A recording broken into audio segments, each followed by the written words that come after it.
Hello, everybody, and welcome to Crochet, a Canadian crochet podcast. I'm your hostess, Claudia. Thank you so much for joining me today. If this is your first time, welcome. If this is not your first time, welcome back. I'm going to start out right away saying this is very impromptu, this is late, this is all of the things that YouTube does not like you to do, but in order to get this out for you, I am getting her done. So this is not going to follow exactly the usual format that I typically use for creating these podcast episodes, but let's just get at it, okay?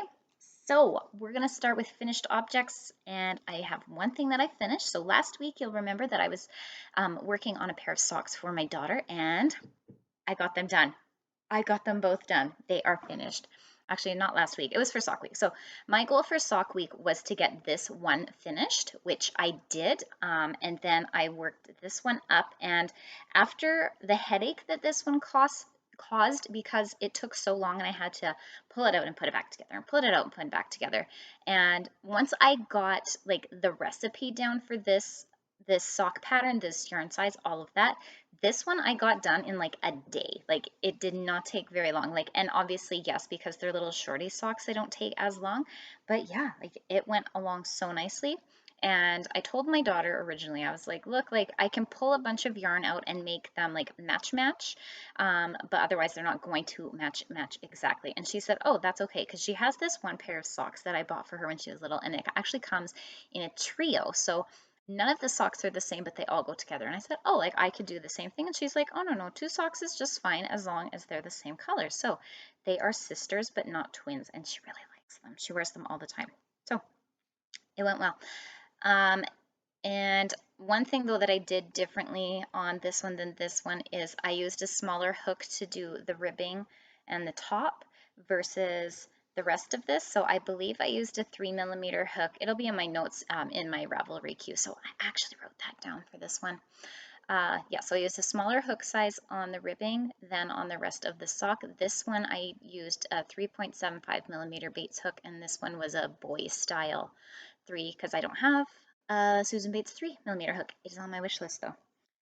Yeah, so that was that. These worked out quite well. What am I working on right now? I forgot to put a stitch marker in for last time when I was working on the cowl, but I think all I got done since the last time I showed this to you. Oh, I did put a stitch marker in. Oh my gosh, yay. Okay, so I only got about like 2.5 centimeters done here. Not a whole lot. This one's just kind of been sitting and waiting for no other reason than I have been working on other stuff. So yeah, not much to report there. I am using the 3.75mm Susan Bates hook with the wool-like yarn from Michaels for that one in this beautiful golden amber mustard color. So yes, haven't made much progress, but since I'm showing you, actually I'm going to switch the stitch marker right now so we can all stay together. This row. There, okay. So hopefully I can show you a little bit more next episode from here. The next thing that I'm working on is after I finished my daughter's socks, I found a pattern for yoga socks that I wanted to make. So this is from Be Hooked, and I looked for the pattern on Ravelry, and it's not uploaded on Ravelry, but it is on the website. So I linked it in my Ravelry projects to the pattern from the Be Hooked website. Unfortunately, yeah, it's not on Ravelry, so I don't know. So yeah, so I'm making this whole section here is front post double crochet the entire way around, and it is made in the spiral, so you can see that on the inside. The front kind of flips over funny, and I can't really figure out why it's doing that. It just is. So yeah, like good times, I guess. But I'm getting it sorted out. I have my little tail I still have to weave in. Yeah, so it flips like this when I'm just like sitting and making it, but when I try it on, it lays flat. So I think it will be fine. And I was also like thinking about how I could fix this if for some reason it doesn't stay like that when I put it on. And I was thinking I could do probably a slip stitch around the edge of it just to kind of like hold it down and make it just a teeny bit tighter. So I'm using a 3mm hook for this, and if I were to do that, I would probably go up to a 4, maybe even a 4.5. It depends sort of what I think would work, and even some testing, but so that's going on there. And then after the heel, you do a few rows of the front post double crochet, sorry, and then you work on this wave stitch which is what it is called. It's sort of, it's really pretty. It's sort of like a basket weave-ish. I don't know. I like how it looks. And the yarn that I'm using is the Mindvol Pro Lana, oh gosh, cotton something. I can't remember. I don't have the label, but it's that really fun orange, pink, purple, blue, turquoise. It's very fun, very colorful, but this is how it's working out. I have a second ball of this. I still have quite a bit of this to go. I'm wanting it to be about up to my knees. So I am making some pattern adjustments, which is why I have the stitch marker here. So in the original pattern, you just have the number of stitches that you go along here, and then you just go up the whole way. But this yarn's, my tension is, I think, is a tiny bit off with this, so that might be the issue, but it's a itty bitty bit tight, which is fine. So I have just at the stitch marker here, I have added on either side, I've added 2 extra stitches on there, so you can see already it's starting to go up. And then I keep trying on, and I think I'm going to go up about this much more, and then I'm going to add 2 more stitches, possibly 3 more stitches, depending on sort of how it looks and how it feels, and go up that way. And then the pattern at the end of it ends where you just do a slip stitch sort of in the back just to finish it off so it's flat. But I think I'm going to do a few rows of this just because I like how much it looks and I like how stretchy it is, and yeah, I like it. But we'll see when we get there. This is the first one. I don't have the second one started, and I have a second ball, so I don't have to worry about using too much of this, which is why I can take this up all the way to my knee. So that is something else that I am working on. I'm just going to leave the stitch marker there because A, I'll need it for the second one, and B, it's good enough to tell that this is where I was when we are chatting today. And then finally, I have made some progress on this blanket of mine. I haven't worked on it much this week. Last week I worked on it a bit more because it wasn't as hot. This one is, oh, I've got everything all tangled up here. That's not good. So at this point, I'm working on it's sort of a chevron. It's chevron, but not like a traditional chevron like one would do. And it's pretty. It's blue and blue, dark blue, light blue. I am using, what is this color? Robin's Egg Blue. Yeah, right now. And the hook I'm using is 6.5. I did go back into my notes and I found I was always using this because last week I had some issue figuring out what hook size I was using. I'm trying to find my stitch marker to see where I was last week, but it looks like I took it out like completely. So I have no idea. I have no idea where I left you guys at last time. I want to say it was probably, I think it was around this area that I last left you at. So I've made roughly this much progress. I don't know. I'll have to go back and look, and then I can actually say how much I did. So yeah, I'm working on right now. I'm doing the cluster stitch at the end, and then I think it's a series of, I think it's 5 rows of double crochet. No, sorry, single crochet. I can't remember. I have to look in my notebook. It is written down. It's been a while since I have touched on this one. And oh my goodness. Okay, so with all of that, I'm just going to show you, this has gotten wrapped around my wrist and my watch and everything. So yeah, let's take it off. There we go. Forget what I was saying. Oh, right, I have to look into it. So I have a stitch marker here. I'm going to put it on the end here so that we can remember where I was for this one. And that's really all I've been working on lately and what I have done. Hopefully you guys have entered or had entered the giveaway. It is closed. It closed on Monday this week, and I have chosen the winner. I've contacted them, so all of that is sorted out, and I want to thank everybody so much for you entering, and I really appreciate all of that and all my supporters, and I couldn't do this without you. So I will be hosting another giveaway when I hit 1,000 subscribers, and for that I'm going to make sure that I get some hooks, a little project bag, some of my favorite yarns that I can find so that we can have like a nice big fun one. So you can hold me to that. I will be definitely referencing back to this video when we get to the 1,000. So then I can put together a nice little baskety type thing. And for that one, I will be checking the international shipping just to see how extravagant something like that might be to send. But the reason that I said only Canada and United States for the last one was just the size. Like Canada has like ridiculously high shipping costs. Like it's been like that since like forever. There's nothing I can do about it, but there does get to be sort of a point when the size of your package it sort of like makes it a little bit more worth it, if that even makes sense. Like you get like more shipping per like gram.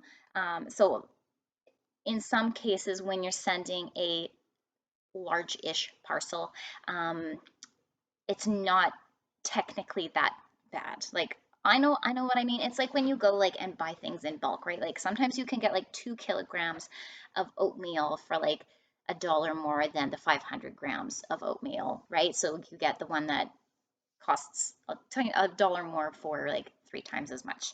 I don't know. We have that quite a bit here, so I like to do a lot of bulk shopping. Anyway, it's like bulk shipping almost, except it's not like per item. It's like the cost per gram is not so abhorrent. So if I can get that found out, which I'm sure I will have months to do, um, then I will hopefully be able to open it up. But this is all like way down the road. We don't have to worry about any of this stuff at the moment because we are not there yet. And yeah, we have time. I've got time to get it sorted out. We've got time to get to 1,000 subscribers and all of that jazz. So, life update type things. Oh, sorry, working with the yarn, and I feel like all you yarny people would totally know this. Every time I take something out, a fluff goes up my nose or dog hair goes up my nose or whatever. So I'm sorry. I'm sorry. It's gross. It's not running. That's all I have to say. Need some tea. Life updates up. We have exited a heat wave. Oh, ours was finished about 2 days before the big one rolled into the UK. And granted, theirs was a lot hotter than ours. But I'm entering a heat wave again today. This is day 2. My computer's telling me it's 22 degrees Celsius. There's no way it's 22 degrees Celsius because in my house it's 26 degrees Celsius, which is super hot. Unfortunately, I don't know what the American or the Fahrenheit equivalent to that is. I'll put it in the description box below so that we can figure out, but it's really warm for being in the house. So we've had to bring out our stand-alone air conditioner and all of that. And for many, many years, I don't know, I was like, no, we don't need an air conditioner because, it only gets to be like 35 degrees here like twice a year and it's for a couple of days. So like for the 360 other days, like we really don't need an air conditioner. But even in my lifetime, I have noticed that either spring starts earlier or or like autumn, summer weather. We would call it Indian summer, but I don't like that. But like, do you know what I'm talking about? It's like a tiny little mini season between autumn and summer.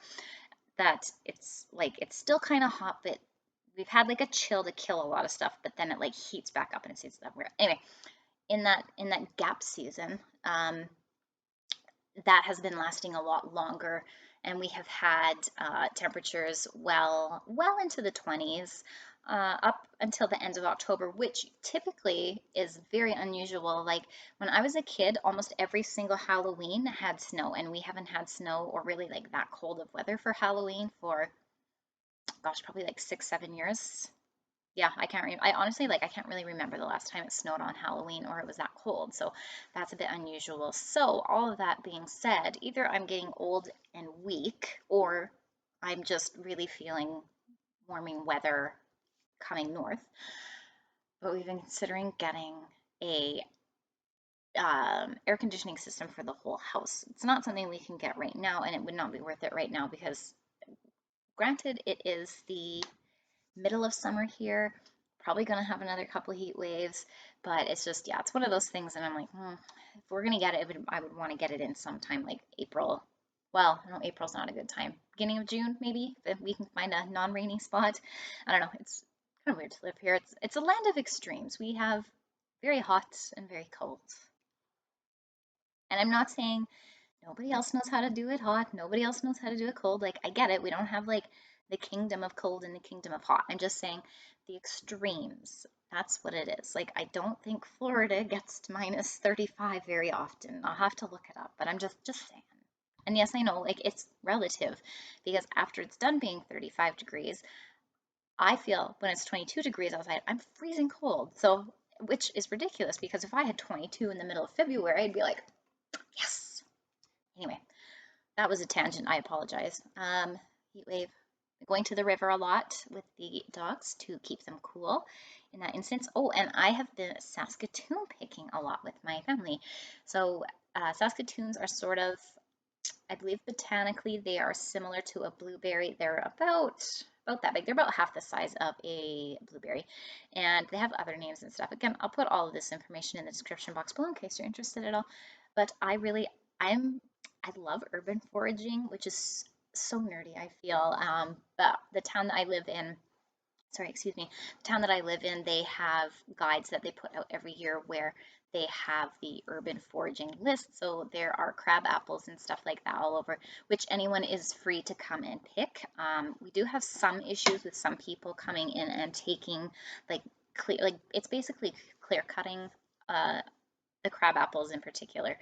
But so I like to go and we'll go along like a larger area, but then we will make sure that we leave some for other people, for animals, things like that. So we don't like go and just like wipe out an entire bush of the berries. We make sure that we, are mindful and take what we need and all of that. So I would love to make jelly, but I'm not doing it right now because it's too hot. So hopefully we'll just eat some and then I'll see. I've never made Saskatoon jelly before. I really like jellies, like any jelly basically.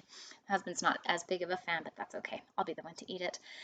Um, I'm going to look and see if I can freeze some of the Saskatoons to make the jelly, so that they don't just like rot in the fridge or on the counter while we're waiting for the weather to cool down, or even if it's autumn.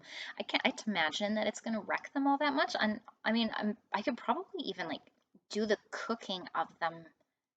I don't know. I'll figure something out.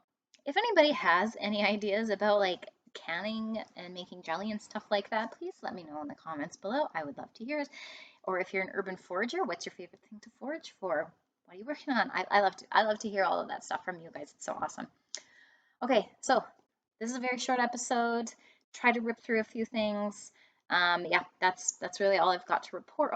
Next week I will hopefully, I'm not starting anything new. Hopefully I will have at least a crochet socks done, and then I'll have a good chunk of the cowl finished, because those are like lightweight and they're not super heavy. And if I get any cool days, I'll be working on the blanket. But I'm thinking that I'm just going to sort of pick at it a little bit here and there. And then when the weather gets cooler in, ooh, when is it going to start to cool down? Probably September. That's when I'll be able to make like really good strides, because then I just won't be sweating so much, because that's all I feel like I do right now is just sweat. Thank you so much for joining me today. If you like these kind of episodes, make sure you give this a thumbs up and hit the subscribe button. I upload in the fast season, which is the cool season. I upload every Wednesday, and then in the summertime, I upload every other Wednesday, except for today. I kind of messed up big time on all of this, so I'm so sorry. Hopefully YouTube still recommends me.